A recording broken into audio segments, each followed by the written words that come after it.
Welcome back students. Last video में हमने बात करी थी कि कैसे हम रिकॉम्बिनेंट डीएनए बनाते हैं। आज हम बात करेंगे पैलिंड्रोमिक सीक्वेंस या पैलिंड्रोम्स के बारे में। तो do you know what palindromes are? क्या आपको पता है पैलिंड्रोम्स क्या होते हैं?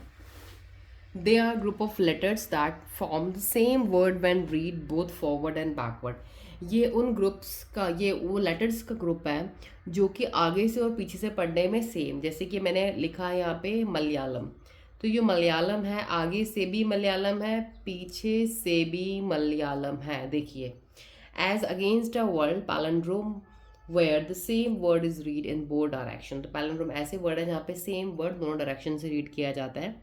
The palindrome in DNA is a sequence of base pair that read same on two strands. तो हमारा जो पैलिंड्रोम डीएनए में वो सीक्वेंस होता है डीएनए की पूरी लेंथ में जहाँ पर base pair on the two strands when orientation of reading is kept the same. तो यहाँ पे हमारे क्या होगा, वो बेस पेयर का सीक्वेंस सेम रीड होगा दोनों स्ट्रैंड्स में। दोनों स्ट्रैंड में वो बेस पेयर्स को सेम पढ़ा जाएगा जब हम ओरिएंटेशन को क्या रखेंगे, same. For example the following sequence reads the same on the two strand. अब डीएनए के दो स्ट्रैंड होते हैं, ठीक है। एक तो सपोज ऐसे बना देते हैं, चलिए 5' to 3'। एक होता है 5' to 3, उसके अपोजिट होता है। ये 3 है तो 3 इधर आ जाएगा।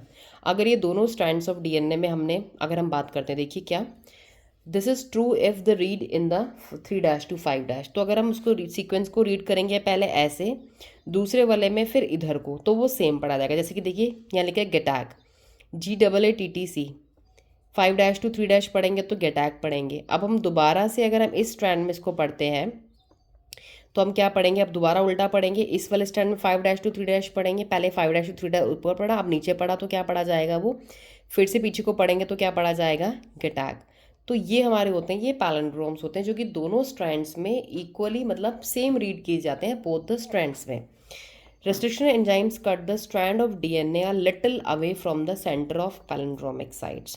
जो रेस्ट्रिक्शन एंजाइम्स होते हैं वो डीएनए के स्ट्रैंड्स को कट करते हैं लिटिल अवे। मतलब सपोज ये पैलिंड्रोम मिल गया डीएनए की लेंथ में, इससे थोड़ा हट के कट लगाते हैं, but between the same two bases on the opposite strands.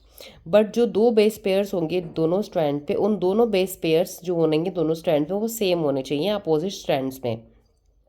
This leave single standard portion at the ends. अब इससे करने से क्या होगा, ऐसे कट लगा दिया, सिंगल स्टैंडर्ड पोर्शन मिल गया। दीज ओवर हैंगिंग स्ट्रेचेस, जब ये डीएनए जब काटने के बाद हैंग होते हैं, सपोज ये, इनको बोला जाता है, they are known as overhanging stretches called sticky ends on each strand. DNA को काटने के बाद जो उसके हैंगिंग जो पोर्शंस होते हैं that are known as sticky ends. These are names वो because they form hydrogen bonds their complementary cut counter parts.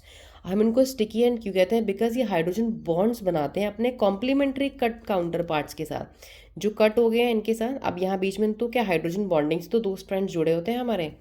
The stickiness of the ends facilitates the action of enzyme DNA ligase. ये stickiness की वजह से ये क्या करते हैं, जो उनकी स्टिकीनेस है एंड दो एंड्स की, इसकी वजह से यहाँ पे डीएनए लाइगेज एंजाइम काम करता है। क्योंकि अब जो कट गए हैं एक बार डीएनए, वो हमें दूसरे के साथ चिपकाना है किसी और में, तो वो चिपकाने का काम किसका होता है, डीएनए लाइगेज का। Restriction endonucleases are used in genetic engineering to form recombinant molecules of DNA. तो जो हमारा रेस्ट्रिक्शन एंडोन्यूक्लियस होता है, हम इसको यूज़ करते हैं एंजाइम्स को, कहाँ पे, जेनेटिक इंजीनियरिंग में, ताकि हम रिकॉम्बिनेंट डीएनए